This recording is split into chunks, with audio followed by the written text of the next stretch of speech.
खटाव तालुक्यात जलक्रांतीचा नवा अध्याय. गुरुवर्य लक्ष्मणरावजी इनामदार उपसा जलसिंचन योजनेचे जलपूजन. खटाव तालुक्याची दुष्काळी परिस्थितीमधून मुक्तता आणि सर्वांगीण कृषी विकास साधण्यासाठी महायुती सरकारने हाती घेतलेल्या गुरुवर्य लक्ष्मणराव इनामदार जिहेकटापूर उपसा जलसिंचन योजनेचा जलपूजन आणि भूमिपूजन सोहळा बुधवारी सकाळी 10 वाजता फडतरवाडी येथे मोठ्या उत्साहात पार पडला. या योजनेमुळे आगामी काळात खटाव तालुक्याचा दुष्काळी परिसर बागायती पट्ट्यात रूपांतरित होईल असा विश्वास आमदार महिशिंदे यांनी व्यक्त केला. या निमित्ताने जिहेकटापूर नेर उपसा सिंचन योजना क्रमांक 1 व 2 चे जलपूजन तसेच टप्पा क्रमांक 3 व 4 चे भूमिपूजन मान्यवरांच्या उपस्थितीमध्ये झाले. कार्यक्रमात आमदार महिशिंदे यांनी महायुती सरकारच्या विकासाभिमुख धोरणांचा आढावा घेत दुष्काळी भागांना पाणीपुरवठा हा शासनाचा प्राधान्यक्रम असल्याचे सांगितले. एकजुटीने आणि एकसाथीने विकासाचे नवे पर्व सुरू झाले असून या योजनांमुळे हजारो हेक्टर शेतीला जीवनदायी पाणी मिळणार आहे. भविष्यात हा परिसर समृद्ध बागायती म्हणून राज्यात ओळखला जाईल असेही ते म्हणाले. कार्यक्रमास भाजपच्या राज्य कार्यकारिणी सदस्या डॉक्टर सौ प्रियाताई महिशिंदे, स्थानिक पदाधिकारी, कृषी क्षेत्रातील मान्यवर यावेळी उपस्थित होते. संपूर्ण परिसरात या योजनेबाबत आनंदाचे वातावरण निर्माण झाले असून शेतकरी बांधवांनी सरकारचे आभार व्यक्त केले. फडतरवाडी परिसरातील ग्रामस्थांनी विविध संघटनांचे प्रतिनिधी यावेळी उपस्थित राहून कार्यक्रम यशस्वी केला. तो निर्णय आज किती योग्य आहे हे पाणी वाहताना आपण पाहतोय. आजचं पाणी आपलं इथनं कर्जाला जाणार आहे, निडळला जाणार आहे, उंबरमाळ्याला जाणार आहे, कडगुंडला जाणार आहे.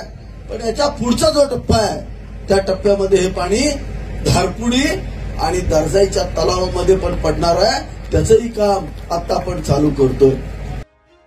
समविचारी पक्षांसोबतच जिल्हा परिषद आणि पंचायत समिती निवडणुकीची रणनीती राष्ट्रवादीला मानसन्मान मिळाला तरच बरोबर राहणार.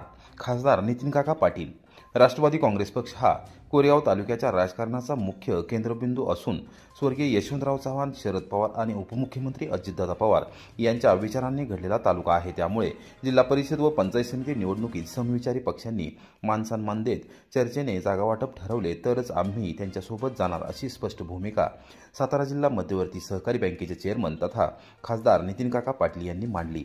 मंगळवारी रात्री उशिरा 10 वाजता वाटा स्टेशन येथे झालेल्या कार्यक्रमानंतर पत्रकारांशी संवाद साधताना त्यांनी ही भूमिका स्पष्ट केली.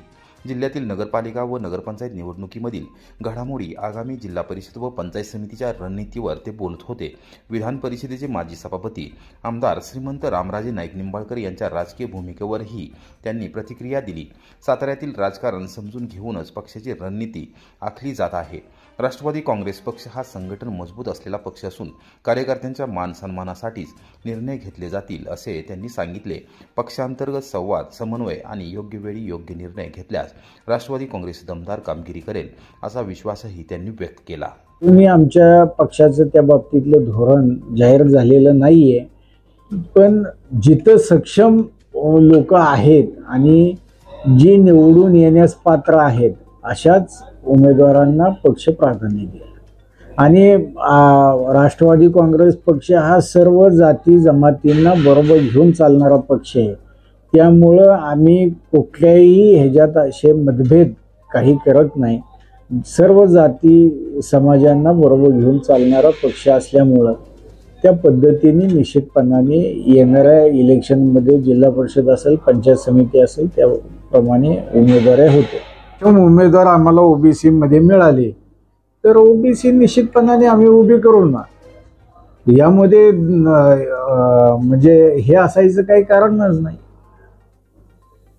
पण त्या पद्धतीचे चेहरे हे निवडणुकीच्या कालावधीमध्ये आपल्याला पक्षाच्या समोर येणं आवश्यक आहे. निवडणुका ह्या जाहीर झालेल्या आहेत आणि आपण बघितलं की ह्या निवडणुका ज्या होत आहेत ह्या जवळपास 3 ते 4 वर्षाच्या कालावधीनंतर होत आहेत आणि कार्यकर्त्यांच्या ह्या निवडणुका आहेत सगळ्या ह्या. त्यामुळं बरेच दिवस जवळपास मला वाटतं 8-9 वर्षानंतर ह्या निवडणुकाला आपण आता सामोरं जातोय. त्यामुळं साहजिक इच्छुकांची संख्याही मोठी आहे आणि त्यामुळं जो तो उत्साहाने 8-9 वर्षानंतर इलेक्शन होत असल्यामुळं जे इच्छुक आहेत सगळेजण ते आपापल्या पद्धतीने आपापली मोर्चेबांधणी करत आहे आणि मला ह्यात काही वावगं वाटत नाही. ज्या पक्षांशी आमची सन्मानपूर्वक तडजोड होईल आणि राष्ट्रवादी काँग्रेसला, अजितदादांच्या आमच्या पक्षाला जे सन्मानाने आणि चांगल्या जागा देतील त्या माणसांशी आमची युती होईल. सातारा नगरपालिका निवडणुकीच्या पार्श्वभूमीवर उदयनराजे दमयंती राजेंचा भाजप उमेदवारांशी जलमंदिरात विशेष संवाद. सातारा नगरपालिका निवडणुकीत प्रथमच ऐतिहासिक मनोमिलन साधत भाजपने मोठी राजकीय चलबिचल निर्माण केली आहे. जलमंदिर येथे खासदार श्रीमंत छत्रपती उदयनराजे भोसले, श्रीमंत छत्रपती दमयंतीराजे भोसले यांनी बुधवारी सकाळी 11 वाजण्याच्या सुमारास भाजपच्या उमेदवारांशी विशेष संवाद साधत निवडणुकीची रणनीती आखली. यावेळी दोन्हीही राजेंनी समन्वय साधत उमेदवारांची घोषणा केली असून साताऱ्यात भाजपने महाविकास आघाडीपुढे तगडे आव्हान उभे केले आहे. भाजपच्या आशा पंडित यांच्या माध्यमातून एक उमेदवार बिनविरोध निवडून आला असून त्यामुळे पक्षाने या निवडणुकीत विजयाचे खाते उघडले आहे. या बिनविरोध निवडीने साताऱ्यातील राजकीय समीकरणे अधिक रंगतदार झाली आहेत. खासदार उदयनराजे भोसले यांनी यावेळी उमेदवारांना जिंकण्यासाठीचा कानमंत्र देत पक्षातील एकजूट, घराघरातील संपर्क आणि साताऱ्यातील विकासाचा दृष्टिकोन लोकांपर्यंत पोहोचण्यावर भर द्यावा असे सांगितले. दमयंतीराजे भोसले यांनीही उमेदवारांशी संवाद साधत महिला, युवा आणि पहिल्यांदा मतदान करण्यापर्यंत पोहोचण्याचे महत्त्व अधोरेखित केले. जलमंदिरात पार पडलेला हा संवाद भाजपच्या विजयाच्या दिशेने महत्त्वाचा टप्पा मानला जात असून आगामी निवडणुकीत साताऱ्यात तापलेले राजकारण आणखी रंगणार आहे. पंढरपूर येथे संत नामदेव महाराजांचे भव्य स्मारक उभारण्यास लवकरच सुरुवात. मंत्री जयकुमार गोरे यांची माहिती. भक्तीचे अखंड गंगा वाहणाऱ्या पंढरपूर नगरीत संत शिरोमणी नामदेव महाराजांच्या अद्वितीय कार्याला समर्पित भव्य स्मारक उभारण्याचा महत्त्वाकांक्षी उपक्रम लवकरच सुरू होणार असल्याची माहिती ग्रामविकास मंत्री तथा सोलापूर जिल्ह्याचे पालकमंत्री जयकुमार गोरे यांनी दिली. बुधवारी सकाळी 8 वाजता पंढरपूर येथे नामदेव शिंपी समाज बांधवांनी मंत्री गोरे यांची भेट घेऊन सत्कार केला. यावेळी समाज बांधवांशी संवाद साधताना ते बोलत होते. संत नामदेव महाराजांनी दिलेला भक्ती, समता आणि समाज एकतेचा संदेश आजही मार्गदर्शक आहे. त्यांच्या शिकवणीचा प्रसार भावी पिढ्यांपर्यंत पोहोचण्यासाठी हे स्मारक एक जिवंत प्रेरणास्थान ठरेल असे ते म्हणाले. स्मारकाचे काम उच्च दर्जाने आणि वेगाने पार पडावे यासाठी जिल्हाधिकाऱ्यांना आवश्यक त्या सूचना दिल्याची माहितीही त्यांनी दिली. हे स्मारक केवळ विटा दगडांचे बांधकाम नाही तर भक्ती, श्रद्धा आणि आपल्या सांस्कृतिक वारशाचे तेज जपणारा दिव्य दीपस्तंभ ठरणार आहे असे मंत्री गोरे यांनी नमूद केले. आज शिंपी समाज बांधव नामदेव महाराजांच्या स्मारकाच्या निमित्तानं सगळेजण एकत्र आलेले आहेत आणि आपण पाहतो की गेल्या 2.5 वर्षापासून नामदेव महाराजांचं भव्य असं स्मारक पंढरपूरमध्ये व्हावं अशा पद्धतीची भावना सगळ्या समाज बांधवांची होती आणि ही भावना पुढे घेऊन जात असताना ट्रस्टी आणि हे सगळे 2 भाग आपल्या सगळ्या समाज बांधवांच्यात पडले होते. तो सगळा विषय आता मार्गी लागलेला आहे. ट्रस्टी असतील, मंदिर समिती असेल, हे सगळी लोक एकत्र येऊन आता नामदेव महाराजांच्या स्मारकाचा काम पुढे घेऊन जाण्याचा संकल्प त्यांनी सगळ्यांनी केलेला आहे. मी खास करून दोन्ही गटांना आणि या सगळ्यांनाच मनापासून धन्यवाद देईन. साथी सगळ्या समाज बांधवांना मनापासून धन्यवाद देईन की आपण आपापसातले सगळे मतभेद संपवून नामदेव महाराजांचा विचार पुढे घेऊन जाण्यासाठी आपण सगळेजण एकत्र आलात. आपलं मनापासून या ठिकाणी कौतुक होतं आणि मला खात्री आहे आदरणीय देवेंद्रजींच्या नेतृत्वाखाली नामदेव महाराजांचं भव्य दिव्य स्मारक आता पंढरपूर शहरामध्ये उभं राहील आणि अख्ख्या राज्याला आणि अख्ख्या देशाला आदर्शवत असं हे स्मारक आपल्या सगळ्यांच्या कालखंडामध्ये उभं राहावं अशा पद्धतीची अपेक्षा या निमित्ताने व्यक्त करतो. आणि मी खास करून स्मारकाचं काम पुढे घेऊन जाण्यासाठी आत्ताच माननीय कलेक्टर महोदयांना सूचना दिलेल्या आहेत आणि हे काम आता वेगाने पुढे जाईल. जय श्रीराम. जय श्रीराम.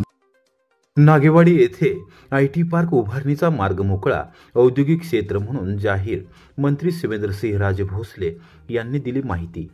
सातारा जिल्ह्यातील युवकांना साताऱ्यातच रोजगारांची संधी मिळावी यासाठी सातारा जिल्ह्यात IT पार्क व्हावे यासाठी सातत्यपूर्ण पाठपुरावा करण्यात आला होता. महायुती सरकारने नागेवाडी येथे IT पार्क मंजूर केले असून उद्योग विभागाने त्याचे नोटिफिकेशन काढले आहे, अशी माहिती सार्वजनिक बांधकाम मंत्री श्रीमंत छत्रपती शिवेंद्रसिंह राजे भोसले यांनी बुधवारी दुपारी 3 वाजता माध्यमांच्या प्रतिनिधींना दिली. शासनाच्या उद्योग विभागाकडून नागेवाडी तालुका सातारा येथील 42 हेक्टर 87 आर इतकी जागा IT पार्कसाठी औद्योगिक क्षेत्र म्हणून जाहीर करण्यात आली असून सातारा जिल्ह्यात IT पार्क उभारणीचा मार्ग आता मोकळा झाला आहे.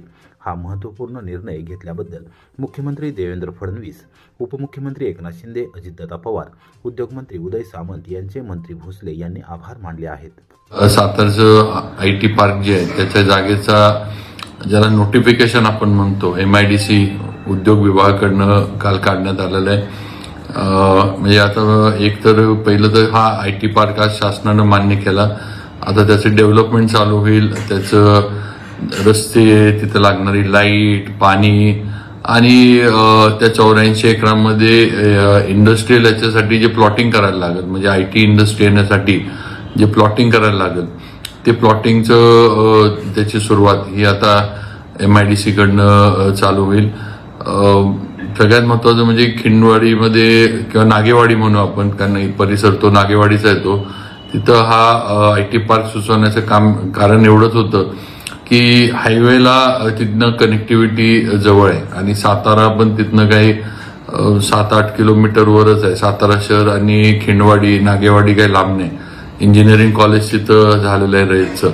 आणि पुण्याचं जे आज आपण सारखं म्हणतो की साताऱ्यातली मुलं मुली शिकून पुण्याला IT मध्ये नोकरीला जातात, आपल्या इथं नाही, तर पुण्याची कनेक्टिव्हिटी या ठिकाणी जास्त सोपी राहणार आहे. म्हणजे पुण्यावरनं जरी खिंडवाडीपर्यंत, लिमखिंडीपर्यंत यायचं म्हटलं किंवा नागेवाडीपर्यंत येणं जाणं हायवे आहे, कनेक्टिव्हिटी आहे. त्यामुळे त्या उद्देशानं आपण हा IT पार्क तिथं व्हावं सुचवलं होतं. आता याच्यामध्येच एक कन्व्हेन्शन सेंटर सुद्धा आपण शासनाकडनं त्याच्या मंजुरीचं आपण हे घेतोय. या IT पार्कमध्ये कन्व्हेन्शन सेंटर सुद्धा आपण उभा करतोय की ज्याचा उपयोग IT इंडस्ट्रीला असेल, इतर इंडस्ट्रीला असेल, छोटे मोठे जे काही कार्यक्रम म्हणजे उद्योग व्यवसायाच्या ह्यानं जे काही कार्यक्रम होतात तर ते एक अद्ययावत असं कन्व्हेन्शन सेंटर तिथं उभा करायचं IT पार्कमध्ये, असा एक प्रस्ताव आपण शासनाला देतोय. आणि तो सुद्धा देवेंद्रजी फडणवीस साहेबांच्या माध्यमातून नक्की आम्ही लवकरात लवकर मंजूर करून घेऊ आणि सगळंच काम हे एका वेळेलाच जे आहे ते आपण सुरू करू. मला वाटते बऱ्याच दिवसाची इंडस्ट्रीमध्ये काहीतरी व्हावं ही सातारकरांची अपेक्षा होती. ती आज आपल्या या महायुतीच्या सरकारच्या माध्यमातून मुख्यमंत्री देवेंद्रजी फडणवीस आणि उद्योग मंत्री उदयजी सामंत या दोघांनीही सातारकरांची ही अपेक्षा जी आहे ती पूर्णत्वाला नेली आहे. आणि असंच म्हणजे माझं स्वतः या सगळ्या गोष्टीवर पाठपुरावा, सगळ्या गोष्टीवर बारकाईने लक्ष आहे की जी आज एक खंत आहे आपली अनेक वर्षाची, आपण नेहमी चर्चा होत राहते की इंडस्ट्री सातारला इंडस्ट्री वाढली पाहिजे, जागेअभावी वाढत नाही आहे वगैरे, हे सगळं आपण करतोय. पण आता त्याची सुरुवात ही या IT पार्कमधून झाली आहे. आणि आपली जी नेहमी आपली सगळ्यांची की इथं फक्त आई वडीलच आहेत आणि मुलं मुली शिकायला बाहेर जातात, कारण आज साताऱ्यामध्ये शिक्षण चांगलं मिळायला लागले. कारण आज सगळे एज्युकेशन इन्स्टिट्यूट्स इथं आहेत, सगळे कोर्सेस आज इथं होतात.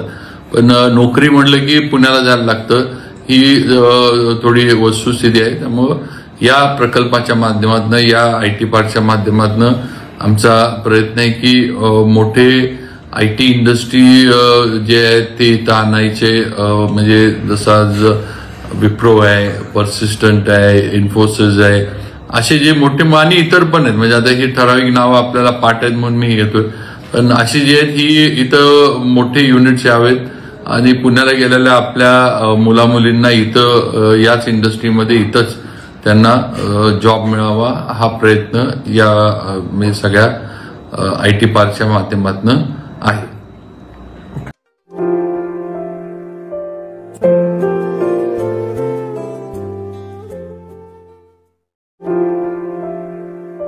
Thank you.